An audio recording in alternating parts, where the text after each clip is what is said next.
할렐루야. 이 복되고 귀한 시간 함께 하신 우리 모든 교우들을 주님의 이름으로 환영합니다. 오늘 주신 주님의 말씀은 고린도 후서 4장 7절부터 10절까지의 말씀이 되겠습니다. 제가 받들어 봉독하여 드리겠습니다.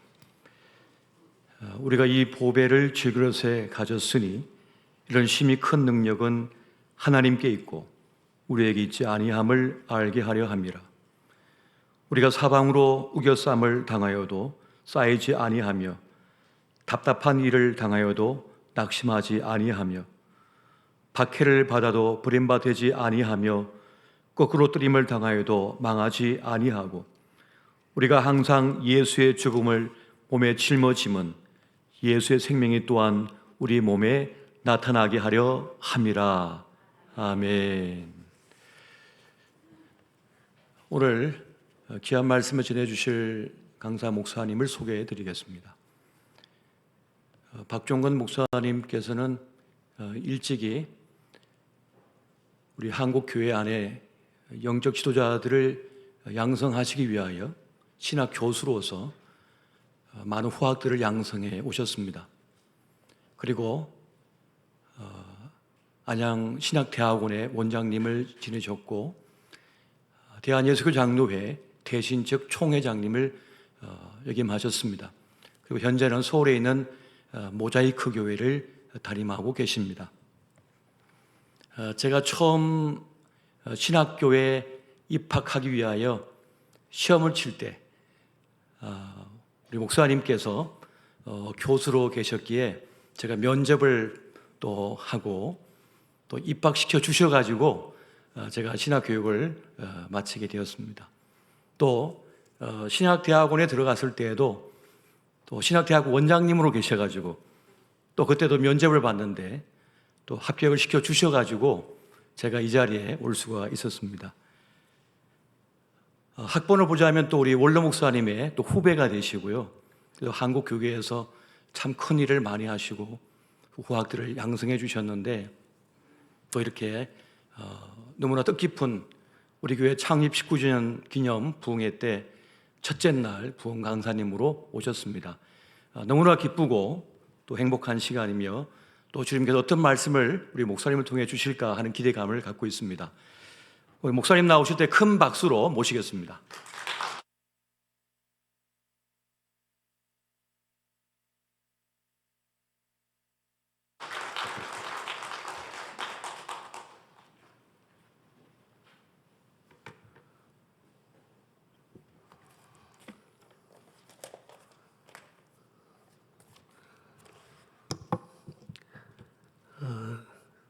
저희 교회는 2층의 상가 교회입니다.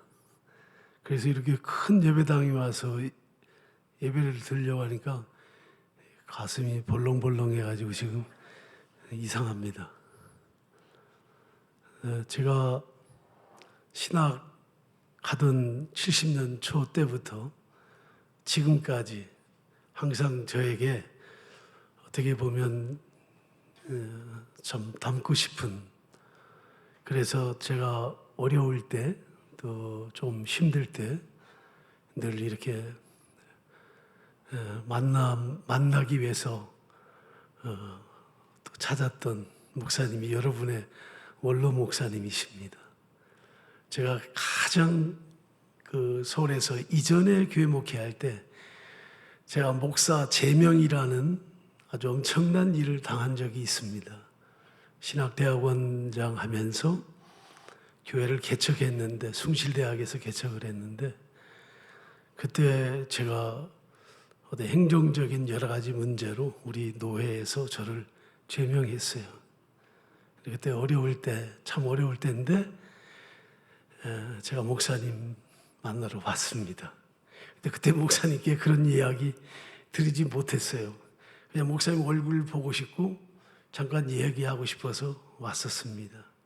그때 목사님이 힘들면 기도 많이 하고 우리가 다른 방법이 있나, 잘못한 것이 있으면 회개하고, 그 말씀 해주셨어요. 그래서 다시 터미널에 가서 고속버스를 타고 올라가서 지금까지 이렇게 그 은혜 가운데 지내고 있습니다.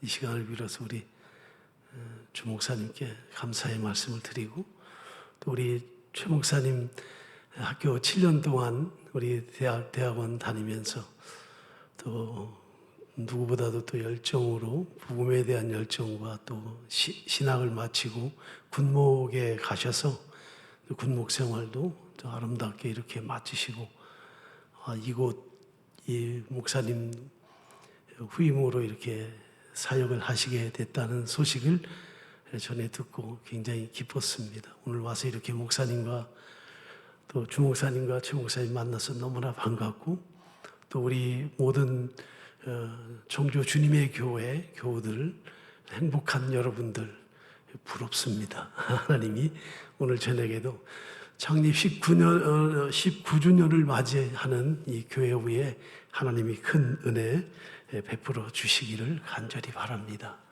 전 뭐 그렇게 설교를 잘하는 목사는 아닙니다. 근데 이제 평생 동안 학교에서 이렇게 있었기 때문에 그래서 이렇게 말하는 거는 그렇게 힘들지는 않습니다. 하여튼 1시간 주님이 주셨기 때문에 제가 믿음으로 섰고 또 함께 같이 은혜 받는 그런 시간이 됐으면 좋겠습니다. 어느 교회 목사님이 설교를 마치고 이제 저 뒤에 가서 교우들 나가시는데 인사했습니다. 다 나가시면서 목사님 은혜 받았습니다. 은혜 받았습니다. 목사님 오늘 다 이러면서 목사님한테 이제 감동받은 것을, 은혜 받은 것을 그렇게 표현했습니다. 근데 그 교회 권사님이 한 분 계신데 그 권사님은 제일 앞자리에 늘 앉는 거예요. 그리고 목사님 설교 끝나면 제일 먼저 목사님 처음으로 만나서 첫 번째 인사를 하시는 분이 권사님인데, 근데 그날은 권사님이 안 나오시더래요. 이상하다, 왜 권사님이 안 나오실까? 이렇게 봤더니 다 나가신 다음에 봤더니 권사님이 혼자 그 앞자리에 앉아 계시더래요. 그래서 왜 여기 그냥 계실까? 권사님 뭔가 몸이 안 좋으신가 하고 권사님 찾아가서, 아니 권사님 어디 몸이 좀 안 좋으세요? 그랬더니 아무 소리 안 하시더래요. 그래도 목사님 털커덕, 야 목사님 사모, 야 좀 권사님이 이거 무슨 어려움이 있나? 그래서 다시 물었대요. 권사님 무슨 뭐 좀 안 좋으신 일이 있느냐고. 그랬더니 권사님이 목사님 귀 좀 빌리자고. 그래서 귀를 이렇게 목사님 가까이 대더니, 목사님 오늘 주일 설교 죽 썼다 그러더래요. 그래서 목사님이 너무 놀랬대요. 너무 놀래가지고, 아니 세상에 매일 뭐 한 번도 변함없이 앞에 나오셔서 은혜 받았다고 하시면서 감사했는데 죽을 썼다고 하니까 큰일 났더래요, 목사님이. 그 목사님이 순간적으로 하나님이 지혜를 주셔서, 권사님 죽을 누가 먹죠? 죽 뭐 애들이 먹죠. 애기들이 먹죠. 또 누가 먹습니까? 또 몸에 뭐 수술하고 몸 아픈 사람들이 죽을 먹죠. 사실은 내가 지난 한 주간 동안 우리 교우들한테 밥을 해먹이려고 굉장히 노력을 했는데 아무리 봐도 밥을 먹을 만한 사람이 없어서 내가 이렇게 할 수 없이 오늘 죽을 썼다고 그러시더라고요. 제가 오늘 죽을 쓰고들랑 그렇게 생각하시고 다 이해하세요. 네. 네. 바울 사도는 우리 인간을 가리켜서 질그릇에 비유했습니다. 이것은 바울 사도가 인간이 흙으로 지음받았다는 그 사실을 상기시키기 위해서 그 철부지 같은 고린도 교회, 문제 많은 고린도 교회, 사사건건 12건은 이 고린도 교회에 너희는 질그릇이다, 우리는 질그릇이다. 여러분 아시지만 이 질그릇은 사용 용도가 뭐예요? 된장 투가리 같은 거, 장 담그는 것. 옛날엔 물동이도 많이 쓰고, 또 시골에서는 옛날에 화장실에 분뇨통으로 그걸 쓰기도 했어요. 별로 그렇게 질그릇 하면 감이 안 좋아요. 질그릇의 특징 중에 하나가, 질그릇은 약합니다. 금이 가기 쉽고 깨어지기가 쉬운 그릇이에요. 그 다음에 값이 안 나갑니다. 이건 옛날에 시장에 가보면 자파상이 있는데 그 장 단지가 쫙 놓여 있는데 옹기 그릇이 있는데 그 뭐 길바닥에 그냥 놔뒀어요. 누가 가다가 돌멩이 던지면 이제 깨질 수도 있고. 저도 어릴 때 초등학교 다닐 때 친구하고 싸우다가 그 친구가 미우니까 그 집 뒷것에 그 돌멩이를 하나 던졌는데 큰 간장 단지를 깨가지고 제가 우리 어머니한테 죽싸게 얻어맞은 적이 있습니다. 집 나가라고 하고 나가서 잘 논다 하면서. 예, 근데 그 돌멩이를 던져가지고 그것이 깨질 거라고는 생각조차도 안 했어요. 예. 예. 여러분 누가 질그릇을 자기 집 찬장에다가 이렇게 다 거실의 찬장에 그렇게 장에다 이렇게 진열해 놓는 분 계십니까? 그런 분들 아마 안 계실 거예요. 그걸 재산이라고 투자 가치가 있다고 거기에 투자를 하시는 분도 없을 거고, 예, 정말 그 대접받는 그릇은 아니죠. 질그릇이라는 게 가치 없는, 별로 가치가 없이 사용되는 그런 도구로 사용되는 게 질그릇입니다. 그런데 바울은 인간을 그렇게 약한 질그릇에 비유했어요. 우리가 질그릇이라는 거예요, 성경은. 예. 근데 이 말씀을 묵상해 보면 꼭 맞아요. 내가 나를 봐도 이거 질그릇 맞아요. 이건 뭐 별것 아니에요. 사람이 얼마나 약합니까? 누가 그랬잖아요. 사람이 젊었을 때 뭐 그렇게 기백 있고 멋있고 다 배우 같고 다 그런데 나이 들면 60만 넘으면 똑같대요. 다 비슷하고. 젊을 때는 젊었을 때는 교회에 어떤 멋진 사람만 와도 벌써 관심이 딱 가요. 아니, 저 인간이 왜 키가 저렇게 큰 거야? 아니, 왜 이렇게 멋지게 생겼어? 아, 이게 경쟁자 생겼네. 그런 마음이 생길 정도로 젊었을 때는 그런 마음을 갖는데 나이가 들면 그런 생각 없어지는 거죠. 이렇게 인간은 불안한 존재입니다. 왜 그러냐? 질그릇이기 때문에 그래요. 원래 질그릇이에요. 예. 그래서 인생에 성공했다고 하는 사람들은 우월감에 빠지고, 인생에 실패했다고 하는 사람은 열등감에 빠지고, 어떤 분은 공부 못해서 열등감에 빠져요. 공부 못한다고 열등감에 빠지고, 공부 좀 남들만큼 못하면 좀 어때요? 부족하면 어때요? 예. 물론 뭐 공부하지 말라는 게 아니라 그럴 수 있죠. 그런 사람은 그럴 수밖에 없는 거예요. 여러분, 우리가 다 질그릇입니다. 우리가 다 질그릇이에요. 뭐 떨어진 것 같아도요, 별것 아니에요. 언제나 나는 깨지기 쉽고 금이 가기 쉬운 존재라는 것 우리가 알아야 됩니다.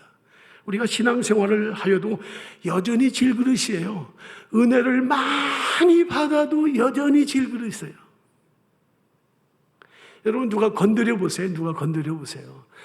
누가 한번 이유 없이 한번 누굴 쳐보세요. 그러면 처음에는 왜 그래? 한 번 더 치면 왜 그랬냐고. 한 3번, 4번 치면 7번 쳐봐요. 이씨. 목사도 그렇게 할 수 있어요. 이씨. 그런 소리가 자동으로 나와요. 왜? 뭐라고요? 질그릇이에요. 한번 더 합시다. 질그릇. 나는 질그릇이다. 이걸 우리가 정말 아셔야 합니다. 질그릇 존재예요. 예수를 믿었다고 해서 질그릇이 금그릇 되는 것은 아니에요. 인간의 인간됨은 그대로 가지고 있습니다. 그래서 우리는 우리 자신의 부족을 볼 때마다 좌절하는 것이 아니라 난 질그릇이야. 당연해요. 실수할 때마다 질그릇인 자신을 돌아보면서 또 반성하고 또 돌아보는 거예요. 언제나 우리는 그런 자리에 있습니다. 예. 저도 이 금이 많이 가고 깨진 곳이 많은 목사예요. 여러분, 제가 목사잖아요. 제가 거의 매일 새벽 기도를 한다고 보면 틀림이 없습니다. 아직도. 강단에 서고, 또 새벽에 성경 말씀을 읽고 낭독하고, 기도하고, 나만 위해서 기도하나요? 우리 교우들 위해서 기도하고, 기도하다가 우리 교우들 어려운 사람 생각나면 기도하다가 그 사람한테 딱 필이 꽂혀가지고 그냥 10분도 그분을 위해서 기도할 때도 있고 어쩌다가는 그 한 사람 때문에 다른 기도 못하고 끝날 때도 있어요. 근데 제가 이렇게 기도하고 말씀 상고하면서 사는 평생 목사로 사는데 제가 부부싸움을 할 것 같아요? 안 할 것 같아요? 벌써 다 알고 계시네. 제가 여기 써 있습니까? 부부싸움 하죠. 근데 누가 이길 것 같아요? 요건 아주 어려울 걸. 집사람이 이길 것 같죠, 그죠? 요즘은 그래요, 요즘은. 제 아내가 몸무게가 한 15년 동안 42kg예요. 올해 24년째 혈액 투석을 하고 있습니다, 신장. 얼마나 연약한 여자입니까? 그런데 부부싸움을 하면 그 아내를 못 이겨 먹어가지고 머리를 굴리는 내 자신을 볼 때가 많았어요. 세상에 어떻게 생겨먹은 놈이 목사가 되고 남자가 아픈 아내를 이겨먹으려고 그 짓을 할까? 이 머저리, 이 등신. 꼭 이겨먹어야 속이 시원한 거예요. 그리고 서재에 들어가서 뭘 할까 내가? 이런 한심하기 짝이 없는. 그래서 저는 늘 그런 생각, 제가 아니까 제가 그런 말 합니다. 한번 따라 합시다. 교회에서 신앙생활 잘하려고 하지 말고, 제가 우리 식으로, 제 식으로 얘기할게요. 우리 어머니가 늘 했던 거. 집구석에서 예수 잘 믿어라. 집구석에서 예수 잘 믿어야 돼요. 집에서 교우들에게 교회에서 우리가 이 교회에서 뭐 잘하려고 하지 말고 집안에서 예수 잘 믿는 것. 집에서 신앙생활 잘하는 사람이 진짜 신앙이에요. 이런 건 아멘 안 해도 되나? 이런 거 아멘 해야지, 아멘. 돈이 안 되니까 아멘 안 해? 돈이 안 되니까? 자식들이 보는 앞에서, 배우자가 보는 앞에서 하나님을 두려워하는 모습을 우리가 보여줘야 돼요. 집에서 남자 호주가 아버지가 그리스도인으로서 죄를 지었다. 아내와 자식들 앞에 좀 못난 짓을 했다. 무릎 꿇고 회개할 수 있는 내 집안. 그래, 그렇게 버텨가지고 뭐 하겠어요? 아무것도 아니에요. 하나님 앞에 정말 벌벌 떠는 모습을 우리가 집안에서 보여야 되지 않나요? 내 집에서. 여러분, 사람 참 약해요. 이 세상은 힘을 숭상하잖아요, 힘을. 그래서 힘 자랑하는 시대이니까 다 그런 줄 알지만 오늘 본문 보면 우리 인간은 항상 사방으로 우겨싸움 당하는 것 같고 답답한 일만 나고 또 박해를 받기도 하고 핍박을 받을 때가 있고요. 거꾸로 들임을 당할 때가 있습니다. 이거 모르면 신앙생활 건강하게 못합니다. 나 예수 믿고 내가 이렇게 했으니까 나는 완전하겠지. 완전하겠지. 완전하지 못해요. 사실 우리가 교회만 나와도 그래요. 교회 나와서 여러분들 반갑게 맞이해 주는 사람 누구예요? 그저 내가 인사할 때 인사만 받아줘도 고맙죠. 교회는 인사를 해도 안 받아주는 센 사람들이 왕왕 있어요. 형주 주님의 교회는 없어. 없을 걸로 나는 확실히 믿습니다. 그냥. 세월이 지나가니까 성가대도 권력이 생기고, 세월이 지나가니까 당회가 권력이 되고, 세월이 지나가니까 권사회도 권력이 있어요. 심지어 세월이 지나가면 부엌팀도 봉사팀도 권력이 무지무지하게 세죠. 나는 부엌이 그렇게 센 줄 몰랐어요. 부엌 권세가 제일 세더만. 함부로 했다가는 큰일 나요. 서울의 강남에서 들려오는 이야기인데요. 자매들이, 젊은 자매들이 남자를 만날 때, 자기 배우자를 만날 때 딱 물어보는 게 시어머니가 누구냐고 묻는데요. 권사님이다. 그럼 권사님은 안 한대요. 도망간대요. 어떻게 했길래 그렇게 했어요? 예? 어떻게 했길래? 여러분, 진짜 교회 우는 사람 많습니다. 교회 오는 분들은 대부분 울음이 있다는 건 아픔이 있다는 거예요. 인생이 대부분 다 그렇지만 우리 신앙인들 예외가 아닙니다. 제가 안식년 때 미국 올바인 베델 교회라는 손인식 목사님이 돌아가셨습니다만은 거기에 가서 제가 한 달 이렇게 있었는데요. 그때 목사님하고 장례식도 같이 가보고 결혼식도 가보고 또 뭐 특별한 모임도 가보고 그랬어요. 그러다가 어느 날 식사하다가 목사님이 그러시더라고요. 박 목사, 내가 재밌는 얘기 하나 해줄게. 뭐예요? 그랬더니 우리 교회 아무 권사님이 계신데 이 권사님이 북한에서 혈혈단신으로 혼자 10대 때 이미 피난 왔대요. 와가지고 한국에서 너무 어려우니까 어디 오갈 데 없고 그러다가 미군을 만났어요. 미국 백인 미군을 만나가지고 일찍 결혼을 해가지고 미국에 오셨습니다. 근데 미국에 오셔서 얼마나 외롭겠습니까? 근데 자식이 없습니다, 또. 근데 그러다가 나이가 드셔서 남편이 죽고 나서 웰페어를 받지만은 얼마나 외로운지 의지할 곳이 교회밖에 없어요. 이북에 있을 때부터 가족이 예수를 믿어서 찬송하는 걸 좋아서 항상 찬송과 좋아해서 찬양대를 젊었을 때부터 찬양대를 섰대요. 그래서 다른 데 있다가 글로 이사 와서 벌써 십수년 그 교회에 있으면서 찬양대 섰는데 이 목사님이 항상 이렇게 누님 같아서 이렇게 개인적으로 가족이 만나면 누님 그랬대요. 권사님 혼자 또 사시고라니까. 그런데 어느 날 방에 이제 사무실에 있는데 목사님이 있는데 그 문을 두드리더니 그걸 봤더니 그 권사님이 들어오시더래요. 근데 얼굴이 좀 뭔가 이상하더래요. 그래서 아니 누님 어쩐 일이십니까? 이렇게 물었더니 나 성가대 안 하갔어 그러더래요. 성가대 안 하겠다고 그러더래요. 어느 성가대를 왜 안 하시냐고. 아니 누님이 성가대 안 하면 평생을 그 재미로 그 섬김으로 사셨는데 안 하면 어떻게 했냐고. 권사님 그러지 마시라고. 왜 그러시냐고 얘기나 들어보자고 그랬더니 그것들이 나를 밀쳐내잖아 그러더래요. 그래서 아니 그게 뭐냐고 그랬더니 원래 권사님이 가운데 앉았었대요. 제일 소프라노 제일 앞에.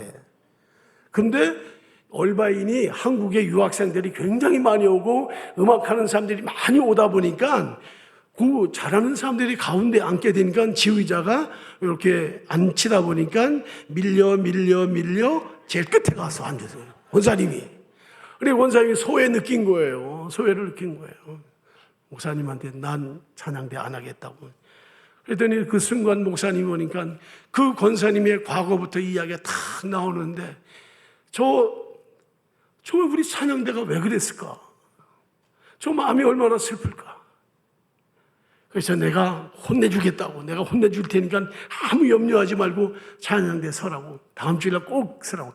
2부 예배 찬양대원이 70명 되는 찬양대인데 거기 딱 앉아 있는데 진짜 주일날 올라가서 봤더니 그 권사님이 저 끝에 가서 앉아 있더라는 거예요. 목사님도 몰랐대요.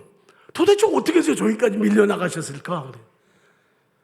그래서 목사님이 설교 다 끝나고 나서 헌금 기도하실 때 헌금 기도를 하신 다음에 그런데 주님 저희 교회 찬양대에서 밀려나가지고 끄트머리에 앉아있는 권사님이 계십니다. 하나님 저 끄트머리에서 더 이상 떨어지지 않게 해주시고 기회만 된다면 가운데로 와서 앉게 해주십시오. 그렇게 기도를 했대요. 목사님이. 이 찬양대 지금 야단 났죠. 지금 그 기도에 벌써 그렇게 하고 말았대요. 근데 벌써 웅성웅성 되고 있는데 그 다음 주일날 봤더니 권사님 가운데 앉아 계시더래. 여러분 이 권사님만 그럴까요? 우리 청주 주님의 교회는 괜찮아요? 우리 너무 힘이 세졌어요. 힘 자랑하느냐고 야단 났어요. 세상 세속과 거꾸로 가야만 하는 성도들이 세상과 그냥 어떻게 하면 어깨를 나란히 하고 싶어서 안달이고 뒤떨어질까봐 세상에 굽실거리면서 세상에 나가서 하나님의 왕 같은 제사장들이, 하나님의 아들과 딸들이 그 바닥을 벅벅 기어가면서 남 눈치 보고 남 꽁무니 쫓아다니냐고 어쩔 줄 모르는 이런 천박한 그리스도인들이 얼마나 많은지 몰라요. 우리 주님의 교회는, 우리 성도님들은 세상적인 힘 바라보지 말고 하나님이 주시는 은혜로 살아가는 우리 성도들이 되시기를 축원합니다. 바울 사도는 자기 자신을 가리켜서 디모데전서 1장 15절에서 나는 죄인 중에 괴수다 이렇게 말합니다. 이게 말이 됩니까? 이 사람이 어떤 사람이에요? 빌립보서 3장 5절 보면 나는 8일 만에 할례를 받고 이스라엘 족속이요 베냐민 지파요 히브리인 중에 히브리인이요 율법으로는 바리새인이요 율법의 의로는 흠이 없는 자로다. 여러분 대단한 말입니다. 여러분 자기가 자신을 가리켜서 나는 흠이 없다 이런 사람 봤어요? 근데 바울 사도 뭐라고 말하냐면 나는 율법의 의로 보면, 다시 말하면 율법의 잣대로 보면은 나는 거기에 걸릴 게 아무것도 없다는 거예요. 아무것도 없다고 했던 사람이 뭐라고 예수를 만난 다음에 고백하는가 하면 나는 죄인 중에 괴수, 아주 세상의 모든 죄인 중에 제일 우두머리 같은 그런 죄인이다. 그렇게 바울이 자기를 정의했습니다. 자기 스스로 나는 그것도 율법 앞에서 흠이 없는 자라고 했는데, 여러분 나는 죄인 중에 괴수다. 이거 진짜 회개죠. 진짜 자기를 인정하는 거죠. 여기 질그릇은 바울 자신을 가리켜서 말한 거예요. 자기 자신을 사실은 내가 질그릇이다. 너희도 질그릇이고 우리가 질그릇이다. 나는 나의 그 좋은 스펙을 가지고 있지만 나 그거 배설물밖에 안 돼. 예수 만나니까 나야말로 깨지기 쉽고 금이 가기 쉽고 나야말로 아무런 가치가 안 나가는 죄인 중에서도 가장 괴수, 1등 죄인, 세상의 모든 죄인들 중에서도 가장 큰 죄인이라는 것을 다른 사람도 아닌 자기의 새카만 후배요 제자요 아들 같은 디모데에게 이 이야기를 하고 있는 것입니다. 그 창피스러운 이야기를. 교회 설립 기념 집회이니까 의미가 있죠. 앞으로 어떤 계획을 여러분이 가지실지 모르시지만 여러분이 평생 잊지 말아야 될 것은 어느 때라도 나는 질그릇이라는 이 기본적인 정신을 우리가 잊지 않아야 돼요. 우리가 자랑할 것이 없습니다. 깨지기 쉬운 질그릇. 여러분 우리는 원래 원죄를 가지고 있잖아요. 원죄를 가지고 있기 때문에 원래 금이가 있는 사람들이에요. 가만히 있어도 내 안에 아름답고 소중한 것들은 나도 모르게 그냥 줄줄 새어 나가는 겁니다. 여러분 물건도 그냥 오래 두면 못 쓰잖아요. 사람도 마찬가지입니다. 사람도 누군가가 말을 건네야 되고 함께 부대끼며 살아가는 존재죠. 울 때 울고 웃을 때 웃어야 아주 정상적인 사람입니다. 교회도 그렇습니다. 서로 붙들어줘야 돼요. 밀쳐내면 안 됩니다. 바울 사도가 질그릇이란 말을 하면서 그는 강한 자리에서 약한 자리로 내려갑니다. 이 예수 믿는 사람들의 특징이죠. 특징이에요. 자기 힘 절대 자랑하지 않죠. 바울 어느 순간 자신의 약점, 약한 것, 자기 몸에 사단의 가시가 박혀 움직일 때마다 고통을 주는 가시 앞에서 원망과 불평이 아니라 오히려 그 가시 때문에 감사하고 가시를 자랑했어요. 내가 부득불 자랑하노니 나 약한 것을 자랑한다. 우리가 흔히 찬송 잘 부르지만 약할 때 강함 대신 누구 때문에? 예수 그리스도 때문에. 예. 그래서 우리가 범사에 감사할 수 있는 겁니다. 좋을 때만 감사하는 것이 아니라 일이 안 좋을 때도, 설사 내게 안 좋은 일이 있어도 그 속에서 감사를 찾아내는 사람. 그래서 신앙인 중에 최고의 실력자는 범사에 감사하는 사람이에요. 어떤 순간에도 감사할 수 있는, 아무리 작은 것이라도 감사하고, 그 감사가 우리의 삶에 되는 것, 그 최고의 실력자라고 저는 생각해요. 하나님은 성도가 성도다움을 위해서 낮은 자리로 이끄실 때도 있습니다. 하나님 우리를 아주 이끄실 때도 있어요. 근데 어려움이 있죠. 그런데 아까 제가 설교 서두에 제가 목사 제명을 당했다고 했는데 어느 봄노회예요. 봄노회. 그게 봄노회에 저는 목회로 말하면 새카만 후배입니다. 이제만 아주 그냥 저희 제자들이 다 우리 노회의 80%가 우리 노회원들인데 저희 제자인데 저 제명시켰어요. 근데 제가 대학원장 하면서 참 이거 굉장히 괴로웠습니다, 사실은. 그래서 새벽에 나가서 이렇게 십자가 앞에서 기도를 하는데 기도가 안 되더라고요. 그래서 그냥 침묵하고 새벽 기도 인도는 해야 되니까 하고 내려와서 앉아 있는데 토요일 날 새벽이었어요. 그날 새벽 기도 끝나고 정말 처절했죠. 내가 인간적으로 대항할 수도 없고 내가 항거할 일도 아니고 그래서 하나님 앞에 기도하는데 하나님이 제 마음에 세 가지 그 마음의 소리를 들려주셨어요. 첫 번째는 어떤 하나님이 저에게 제 마음을 감동시켜 주느냐 하면은 내가 시켰다. 내가 시켰다. 군소리 하지 말라는 주님의 말씀이었어요. 그래서 제가 알았습니다. 그랬어요. 두 번째는 모든 것은 열매로 한다. 열매가 증명해 줄 것이다. 기다리라는 거예요. 세 번째는 이참에 네가 계단을 한 계단 더 올라가야 된다. 너 그 자리에 있지 말고 한 단계 올라가라. 그런 마음을 저에게 주셨어요. 그래서 제가 이 일을 제기하려다가 제가 포기했어요. 우리 노예 친구들도 목사님들도 다 이렇게 하도록 했는데 하지 말라고 그랬어요.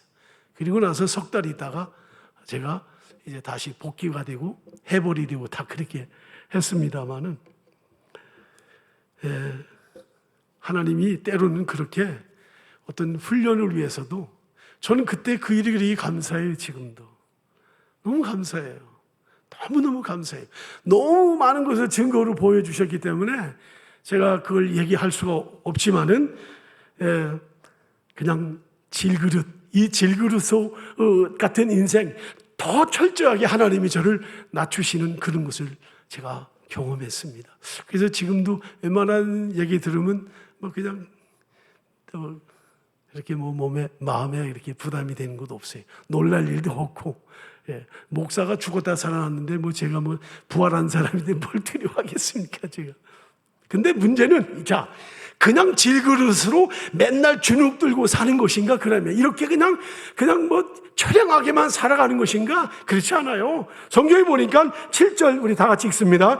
우리가 이 보배를 질그릇에 가졌으니 이는 심히 큰 능력은 하나님께 있고 우리에게 있지 아니함을 알게 하려 함이라. 이 보배를 어디에 가졌어요? 질그릇에 가졌어요. 우리가 질그릇인데 우리 속에 보배가 담겨 있습니다. 깨지기 쉬운 그릇, 볼품없는 그릇에 보배가 담겨 있으니 이게 얼마나 놀라운 일이에요. 우리 자신이잖아요. 이 질그릇이. 보배는 누구예요? 예수 그리스도이십니다. 이 질그릇 속에 보배이신 주님이 와 계신 거예요. 우리의 왕이시고 우리의 구원주이시고 우리의 하나님이신 예수 그리스도께서 죄인 중에 괴수 같은 나를 찾아오셔서 내가 초대한 적도 없는데 그분 내게 직접 들어오셔서 초대받지 않은 채로 나에게 오셔서 나의 속을 정케 하시고 온전하게 하시고 나를 제대로 하나님의 아들과 딸로 만드시고 이제 나 너하고 같이 살 거야. 내가 내 속에 내가 살 거야. 내가 내 집이야. 이러고 주님이 우리에게 오신 거예요. 얼마나 감사해요. 얼마나 감사해요. 이게 은혜이고 이게 축복이고 기적이죠. 세상에 다른 기적 다 있지만 내가 예수 믿는 것만큼 큰 기적은 없습니다. 어떻게 내가 예수를 믿어요? 무슨 재간으로 뭘 배워서 예수를 믿고 무슨 그렇게 큰 감동을 받는다고 예수 믿겠어요? 못 배워요? 아픈 마누라도 이겨먹으려고 머리 쓰는 이 인간이 무슨 감동을 받겠어요? 주의 영이, 주님의 영이 내게 오셔서 이런 마음을, 이 삭막하기 짝이 없는 돌 같은 내 마음을 깨뜨리시고 찾아오셨기 때문에 내가 이만큼 하나님의 사람으로 살 수 있다는 것. 우리가 다 공감하죠? 은혜입니다. 이런 죄인을 하나님이 거하시는 집으로 삼으셨다니 이게 얼마나 놀라워요. 이게 얼마나 큰 은혜예요. 이 생각하면 잠이 안 와요. 어떻게 하나님이 나 같은 이 모조리 같은 이 마음에 이 나에게 오셔서 주님이 나를 집으로 삼고 전으로 삼고 사신다니 얼마나 큰 축복이에요. 바울 사도는 그렇게 말합니다. 나의 나된 것은 다 하나님의 은혜다. 고린도전서 15장 10절에서 말씀하고 있어요. 여러분, 그래서 예수 잘 믿어야 돼요. 우리는 우리 속에 하나님을 모시고 사는 사람이에요. 우리는 정말 거룩한 존재입니다. 그러기에 말하는 말씨나 행동하는 모습이나 살아가는 모습이 세상 사람들과 다를 수밖에 없습니다. 은혜로 구원받았다, 값없이 구원받았다고 하니까 뭐 나 그냥 받은 건데 뭐 나도 값없이 그냥 마음대로 살아야지, 그런 사람은 없잖아요. 예. 그렇게 오랫동안 신앙생활 했는데 변한 게 없는 사람들이 있어요. 정말 변하지 않아요. 어쩌면 저렇게 변하지 않을까? 10년을 신앙생활하고 20년을 신앙생활하고 평생을 교회와 더불어 사는데도 똑같아. 뭐 세상 사람과 다를 거 아무것도 없어요. 아무것도 없어요. 그래서 저는 그런 생각 가져요. 신앙생활을 잘하려고 하지 말고, 이거 좀 다른 의미인데, 잘하려고 하지 말고 바르게 해야 돼. 바르게. 성경의 가르침대로. 잘한다 못한다는 이 기준이 이렇게 좀 엉성해요. 근데 그 사람이 바르게 정직하게 했느냐, 정직하지 못하게 했느냐, 예, 그게 중요합니다.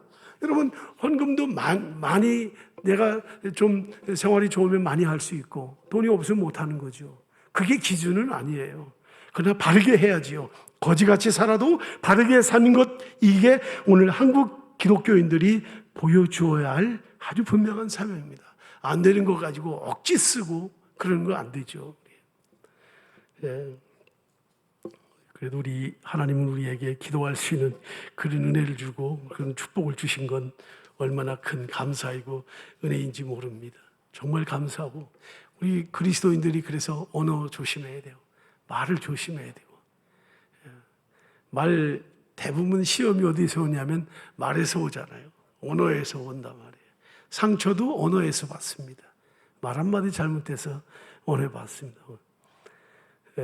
저 어느 교회 이야기, 한 집사님의 얘기는 여자 집사님 이야기인데, 이분이 그 여자 집사님이 말을 참 잘해요.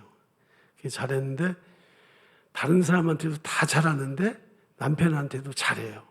남편한테는 언제 잘하느냐면 예배당 와서 잘해. 예배당 와서 밥도 제일 먼저 차려다가 그 밥판 들어서 자기 남편에게 갖다 주고, 그냥 교회 와서도 여보가 그냥 막 나오고 막. 그런데 남편이 교회를 딱 떠나서 차만 타면은 남편이 말을 못해. 남편이 말만 딱 하면은 당신이 뭘 알아? 이게 아내가 남편한테 하는 말이에요. 당신이 뭘 알아? 성지순례 갔다 왔대요, 사람들이. 근데 교회 집사님들 다 갔다 오고 장로님도 갔다 왔는데 자기 남편만 안 갔다 왔대요. 근데 남편이 어디 책에서 뭘 봤는지 그 얘기를 했나 봐요. 그랬더니 당신이 뭘 알아? 거기 갔다 오지도 않았으면서. 그 남편을 그냥 주눅들게 하는 거예요. 주눅들게. 꼼짝도 못하게 하는 거죠. 당신이. 그래도 그 여집사님 별명이 당신이 뭘 알아야. 당신이 뭘 알아? 뭘 알아? 당신이 뭘 알아? 내 마음이 굉장히, 그 남편이 그래도 교회만 오면 좋은 거예요. 왜냐면 교회 와서 잘하니까. 근데 집구석에서 잘못하는 거예요, 지금. 집에서 이렇게 한다.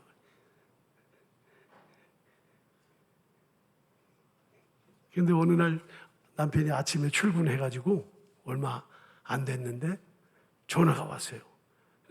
어디냐 했더니 병원이라는 거예요. 근데 남편이 전화가 아니라 병원에서 전화가 왔는데, 당신의 남편이 지금 교통사고를 당해서 지금 응급실에 실려왔는데 지금 위험하다, 위급하다. 그러니까 저 가족이 빨리 와야 된다고 그래서 그냥 울며 불며 오면서 막 간 거예요. 갔더니 진짜 응급실에 그냥 여러 개를 달아놓고 지금 뭐 이렇게 매달려 있고 있는데 뭐 얼굴은 볼 수도 없고 이게 뭐 얼굴이 붓고 그래가지고 그래서 거기 앉아가지고서 당신 죽으면 나는 어떻게 사느냐고 하나님도 너무 무심하다 어떻게 우리 남편을 이렇게 하시느냐고 막 울고 있었대요. 그랬더니 얼마 있으니까 그 남편이 의식이 그때 순간적으로 돌아왔어요. 순간적으로 돌아와가지고서 이렇게 보니까 저기 누가 앉아서 우는데 보니까 자기 아내가 자기 죽는다고 당신 죽으면 안 된다고 막 그러더래. 그래서 그 남편이 이렇게 이 저기 산소 마스크 이게 씌운 거를 딱 들면서 그랬대. 여보 그랬대. 그리고 부인이 깜짝 놀랐어요. 나 안 죽었어 그랬더니 당신이 뭘 알아 의사가 죽는다는데 그랬더니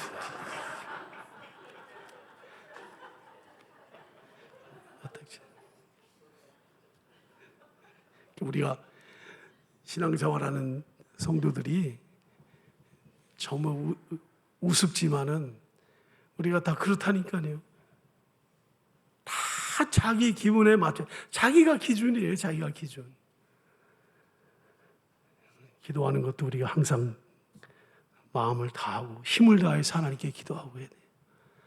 엉뚱한 기도하는 사람들도 있어요. 제가 대학부 담당 목사, 부목사를 할 때인데요. 지금부터 한 40년 전입니다. 근데 저희 교회가 우이동에 있었는데 새벽 기도를 한 주간씩 그 파트타임으로 하는 그 부교육자들한테도 목사님이 새벽 예배 설교를 시켰어요. 그래서 1년에 한 주간 하는데 제가 그 주간 설교하게 돼요. 우리 박기풍 목사님이 담임 목사님이셨는데 근데 새벽 예배에 가서 이렇게 새벽 기도를 끝나고 났는데 뒤에서 어떤 분이 앉아서 기도를 하시는데 저는 저 기도 끝나고 그 강대상 옆에 앉아서 기도를 하고 있는 거죠. 이분이 갑자기 기도하는데 주여 믿습니다. 300 주여 믿습니다. 그래가지고 제가 300 때문에 도대체 300이 뭔가 제가 기도하다가 다른 기도를 못하고 300만 생각난 거예요. 그래서 그날 결국은 300 때문에 기도 못했어요. 제가 새벽 기도를. 그래서 이분이 계속 300 믿습니다. 1시간을 그렇게 기도해요. 300이라고. 그래서 제가 혼자 생각했어요. 이분이 벤츠 300을 달라고 하시나. 도대체 300만 원을 달라고 하시나? 아니면 300억을 달라고 하시나? 근데 믿습니다. 300 하니까 도무지 알 수가 없어요. 그래서 이제 말았습니다. 근데 나중에 알았는데 그 성도님의 아들이 이 학력고사 시험을 본대요. 근데 300이 만점이야. 300달러. 그래서 내가 저도 좀 젊었을 때니까 그 대학부 학생들한테 물어봤어요. 그 외에 그 모의고사 보면 어떻게 점수 잘 나오나 그랬더니 말해도 되죠. 그지? 160점 나온다고 하더라고. 근데 300달라고 막 기도. 그래서 제가 또 속으로 굉장히 오죽했으면 어머니는 그래요. 어머니는 나는 이해해요. 그때는 이해 못했어요. 300 말도 안 돼. 근데 이제 우리가 좀 지혜롭게 한다면은 하나님 제 아들은 300은 아무리 제가 생각해도 불가능해요. 하나님. 그러면은 160, 170 나오는데 그래도 우리 애가 성격이 좋잖아요. 하나님. 제가 기도하는 거예요. 지금. 하나님 160, 170 나오는데 성격도 좋고 애가 괜찮으니까 그런 쪽으로 좀 우리 아들을 사용해 주시면 좋겠어요. 하나님. 저는 그렇게 믿고 하나님께 맡깁니다. 이러면 제가 그날 아침에 저도 시험 안 들고 좋잖아요. 근데 다 적고 다 300 하니까 안 되잖아요. 그래서 그런 분들이 많죠. 육신의 연약함을 가진 우리의 불가피한 일이죠. 근데 여러분 이 도구가 이 그릇이란 질그릇이란 말을 영어로 말하면은 이 도구, 그릇이 도구잖아요. 이 도구를 영어로 인스트루멘트라 그렇게 말합니다. 인스트루멘트라는 말은 원래 악기를 사용할 때 악기를 인스트루멘트. 그릇도 되지만 모든 악기를 통틀어 말할 때 인스트루멘트다 그래요. 근데 인스트루멘트, 우리가 악기죠 말하자면. 그릇은 혼자 마음대로 쓰지 못하죠. 돌아다니면서 뭐 그릇이 쓰는 게 아니라 누군가가 써줘야 되잖아요. 예, 악기도 마찬가지입니다. 악기를 잘 해야, 연주를 잘해야지 소리가 잘 나요. 한동일 씨라는 한동일 교수가 피아노 연주회가 있어서 제가 있던 교회에 와서 한번 연주했습니다. 피아노도 똑같은 독일 피아노고 똑같은 무대이고 강단이고 다 그런데 한동일 씨가 딱 올라가서 무슨 베토벤을 한 것도 아니고 찬송가 단조, 뭐 예수 사랑하시 뭐 이런 거밖에 안 했어요. 그런데 거기 모인 수많은 사람이 열광에 빠졌어요. 왜? 그건 연주하는 게 달라. 연주하는 게 다르니까 똑같은 악기인데도 소리가 다르고 감동이 다른 거예요. 감동이 달라요. 우리를 일컬어서 바울 사도가 지금 어디까지 가느냐? 너희는 악기와 같은 존재다 그 말이에요. 질그릇이란 말은 너희는 소리나는 악기와 같은데 도대체 당신들을 연주하는 자가 누구냐? 이거 묻는 거예요 오늘. 자, 물어볼게요. 지금까지 여러분의 인생을 누가 플레이했다고 봤어요? 여러분의 인생을 누가 연주한 거예요? 아유, 나는 돈이 연주해 주면 좋겠어. 돈이면 최고지. 돈밖에 뭐 있나? 돈이면 제일이지. 돈을 연주해 주면 평생 돈소리 하다가 하나님 헌신 한 번도 못해. 돈이 연주해 주는 사람은, 권력이 연주해 주기를 바라는 사람, 은근히 권력 앞에 기대고 쫓아다니는 사람이세요. 권력이 연주해 주기를 바라요. 교회 안에서도 권력만 쫓아다니는 그런 철새 같은 사람들이 교회에 오잖아요. 그런데 그렇게 하고 끝나요. 권력이 연주하고 대단히 멋있는 것 같지만은 그 다음에 명예나 혹은 쾌락, 이 쾌락에 빠진 사람이 많습니다. 요즘 쾌락에 빠져서 그 쾌락 없이는 못 사는 그런 사람들이 너무나 많아요. 그리스도인들 가운데는 없다? 아니요, 있습니다. 교도소 가보세요. 4분의 1이 기독교인들이에요. 누가 내 인생을 연주해 줘야 되는가? 따라합시다.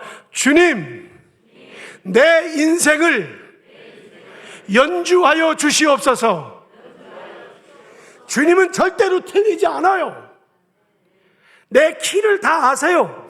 아, 박 목사 너는 이 소리 못 내지. 그런데 그 소리는 내가 연주 안 한다. 내가 다 알아서 할게. 너무나 잘하세요, 하나님이. 가장 아름다운 소리를 연주하시고 다른 사람하고도 하모니를 이룰 수 있는 연주를 하십니다. 아들, 딸 가지고 그렇게 염려하고 300 가지고 기도할 것이 아니라 하나님 내 아들을 당신의 손으로 연주하여 주시옵소서. 하나님이 연주하시기로 시작하면 걱정할 것이 없어요. 왜 어디 돈에다 왜 맡겨요? 명예에다 왜 맡겨요? 권력에다 왜 맡깁니까? 쾌락에다 맡기고 그래서 잘못되는 거예요. 너무너무 잘못되는 그런 모습들을 우리가 많이 보게 됩니다. 하나님이 우리를 그렇게 연주해야 돼요. 서울 랜천동에 가면 감리교 신학대학이 있습니다. 감리교 신학대학인데 그 어느 신학생 이야기인데요. 시골서 신학생이 서울에 올라와서 하숙했습니다. 하숙집에 사람이 몇 명, 신학생들이 몇 명이 하숙했냐면 교회 권사님이 4명의 감리교 신학대 학생을 그 하숙을 치게 됐어요. 근데 여름방학이 됐는데 다른 학생들은 다 나가서 뭐 아르바이트도 하고 일도 하고 해서 하숙비도 내고 또 다음 학기 등록금도 준비하는데 근데 딱 한 학생이 하숙비도 안 내고 자꾸 밀리고 그 다음에 아무것도 안 하고 방에 틀어박혀 앉아가지고 책만 보는 거예요. 공부만. 그래서 어느 날 그 권사님이 너무 답답하니까 아니 아무개 선생, 다른 사람들은 다른 그 선생님들은 나가서 일도 하고 다 그러는데 지금 하숙비 한 달 밀렸잖아. 근데 왜 이렇게 집에서 그냥 책만 보고 이렇게 있느냐? 집에서 하숙비가 오나? 그럼 아무 말도 대답. 그때 들어갔을 때 이 형제가 신학대학 다니는 1학년 학생이 이 다리를 딱 포개고서 누워가지고 이불에 누워가지고 있는데 권사님이 와서 얘기하는데 일어나지도 않고 가만히 있는 거예요. 가만히 책 보다가 딱 멈추고서는 가만히 있는 거죠. 권사님이 그렇게 얘기하시는데, 그러면 보통 사람들은 벌떡 일어나가지고 아유 권사님 뭐 제가 방법이 있습니다 뭐 이렇게 한다든가 얘기를 해야 되는데 가만히 있는 거예요. 권사님이 속이 터져가지고 뭐 좀 말을 해야죠. 그래서 방문을 잠그고 나와가지고 그래서 가만히 앉아 있는데 그 방에서 그 신학생 방에서 찬송 소리가 나더래요. 나 어느 곳에 있든지 늘 마음이 편하다. 하숙비 안 내도 괜찮아. 남편이 와서 권사님 한마디 하고 가셨는데도 주 예수 주신 평안함 늘 충만하도다 찬송을 하더래요. 근데 권사님이 좀 넓은 마음으로 받았으면 좋은데 마치 자기를 약 올리는 것처럼 들었어요. 산송을. 그러니까 그 옆에 있던 외동딸이 있는데 그 이화 여자대학교 다니는 딸이 같이 화가 나가지고 들어가가지고 둘이서 융단 폭격을 했어요. 뭐 그 딸이 뭐 이런 게 있느냐고 막 욕은 안 했죠. 막 그렇게 우리 어머니를 약 올리느냐고. 권사님도 가서 답답하다고 뭐 대답을 좀 해보라고. 그래도 아무 소리도 안 하고. 그래 뭐 가만히 있는 사람한테는 싸움을 할 수가 없잖아요. 그래서 둘이 모녀간에 나와서 방에 와서 이렇게 앉아 있는데 찬송이 또 나오더래. 악한 죄 파도가 많으나 마음이 늘 평안해. 우리 1절만 한번 부를까요? 나 어느 곳에 있든지 나 어느 곳에 있든지 늘 마음이 편하다. 주 예수 주신 평안함 주 예수 주신 평안함 늘 충만하도다. 나의 마음속이 늘 평안해. 나의 마음속이 늘 평안해. 악한 죄 파도가 많으나 마음이 늘 평안해. 그랬더니 권사님이 자기 딸 보고 그러더래요. 성격 하나는 참 좋다. 너희 아버지보다 낫다 그러더래요. 성격 하나. 그래가지고 그 집에 사위가 됐어요. 기숙 밥값이 아니라 신학교 대학 4년 동안 신학대학원 3년 동안 7년 동안 풀 스칼라십 받았어요. 장모님 스칼라십 장학금 받아 미국 뉴저지에 가서 목회하고 계세요. 여러분 하나님 섬기는 사람은 그 마음에 하늘 보배이신 예수님이 계신 것을 언제나 기억하고 어떤 일을 생각할 때마다 내 속에 계신 주님 어떻게 생각하실까? 내 속에 계신 주님 이 일을 어떻게 보실까? 이런 생각을 우리가 먼저 할 수 있어야 돼요. 그래서 그런 마음 가지고 있으며 찬송 하나만 불러도 인생이 끝나. 찬송 하나만 잘 불러도 찬송 한 장 불렀더니 뭐 신학교 뭐 학비 등록금 뭐 기숙사비 다 문제가 없는 거죠. 여러분 우리는 정말 질그릇입니다. 깨지기 쉽고 금이 가기 쉽고 값도 안 나가는 존재예요. 아무리 큰 소리 쳐도 질그릇이에요. 여러분 아무리 잘 돼도 질그릇입니다. 직분을 맡기 전이나 맡은 후에도 여전히 질그릇. 그저 자랑할 것이 있다면 보배이신 예수 그리스도 한 분을 우리가 자랑하는 겁니다. 예수님 한 분 때문에 만족하고 감사하는 거죠. 그것이 우리 신앙이고 그것이 우리 믿음이어야 돼요. 중국의 리토셴이라는 워치만이라는 그런 지도자가 교회 지도자가 있었어요. 이분이 예수를 믿은 다음에 원래 어릴 때부터 예수 믿었어요. 집안에 유럽에서 감리교 선교사가 와서 그 집에서 컸습니다. 그러니까 뭐 영어도 어릴 때부터 영어도 잘하고 아주 훌륭한 그런 지도자였죠. 그런데 이분이 폐결핵에 걸렸어요. 20대 초반에. 그래서 죽게 됐습니다. 그래서 자기 집 2층에 올라가가지고 그 폐결핵 병으로 이제 죽게 돼 있으니까 이게 뭐 자기 빨리 병에서 나야 될 거냐. 폐병 3기가 넘어서 이제 얼마 못 산다고 의사의 진단이 나왔을 텐데 그 폐병 난 것 때문에 그가 기도한 것이 아니라 자기가 평생 동안 어릴 때부터 예수 믿고 나서 지금까지 갈라디아서 2장 20절에 내가 그리스도와 함께 십자가에 못 박혔나니 그런즉 이제는 내가 사는 것이 아니요 내 안에 그리스도가 사신 것이라. 그런데 아무리 생각해도 자기 안에 그리스도가 안 살아있더래요. 자기 육체가 살아있더래요. 자기 안 죽었더래요. 그래서 그것 때문에 폐결핵으로 죽게 됐는데 폐결핵을 위해서 기도한 것이 아니고 애쓴 것이 아니라 진짜 죽어야 될 이 육, 나 자아, 이것 때문에 안 되는 나, 이것을 위해서 내 속에 진정으로 예수님이 보이기 위해서 그 나타나게 하기 위한 그런 마음을 가지고 그가 거기 자기 2층의 자기 집 방에서 기도를 오랫동안 기도했습니다. 기도하는 중에 어느 날 보배이신 주님이 내 속에 살아계신 것을 느끼고 확신에 차고 기쁨에 찼어요. 폐병이 난 게 아니에요. 너무너무 감사해서 예수님이 자기 안에 있다는 사실을 그가 한 후에 그가 그냥 거기서 견딜 수가 없으니까 그 추운 날인데 방 밑에 층으로 내려와가지고 밖으로 뛰어나갔어요. 막 뛰어나갔더니 우체부 집배원 아저씨가 가는데 그 집배원을 보고 그냥 다짜고짜 한 말이 뭐냐면 내가 죽었는데 내 죽은 게 보이느냐고. 내가 죽었는데 죽은 게 보이느냐고 말이죠. 이렇게 막 큰 소리를 쳤다고 그래요. 그 후에 그분이 정말 엄청난 중국교회 영향을 주고 우리 한국교회도 영향을 많이 준 그런 기도 많이 하고 사역을 많이 했던 목사님이십니다.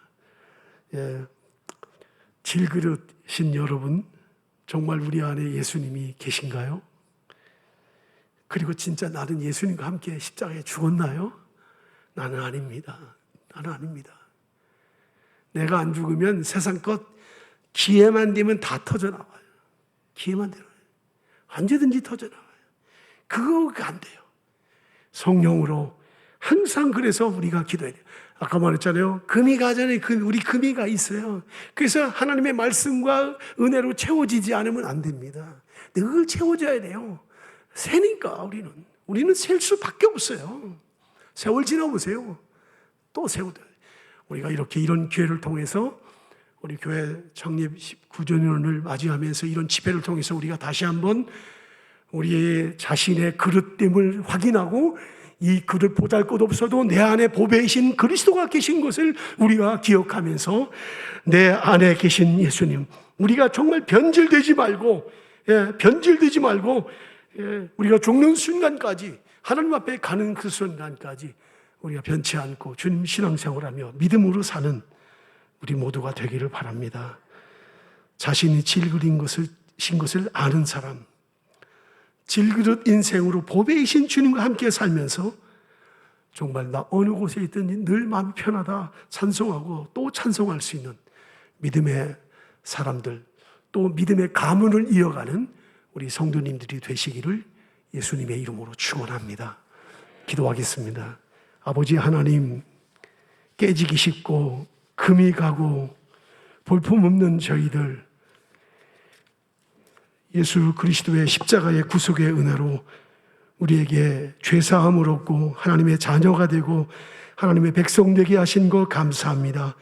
하나님이 이 은혜 잊지 않고 일평생 동안 감사 감격하며 살게 하여 주시고, 주님의 몸된 교회를 위해서 우리가 마음을 다하여 섬기면서 하나님의 선한 뜻을 이루고 선한 영향력을 행사할 줄 아는 믿음의 사람들 되게 하여 주옵소서. 아버지 하나님, 우리 원로 목사님이신 주 목사님과 또 우리 담임 목사님이신 주 목사님, 그리고 당회원들과 모든 교회가 한마음 되어서 이 후에 전개되는 교회의 새로운 비전과 역사들을 위해서 헌신하는 주님의 몸된 교회 되게 하여 주옵소서. 예수님의 이름으로 기도하옵나이다. 아멘.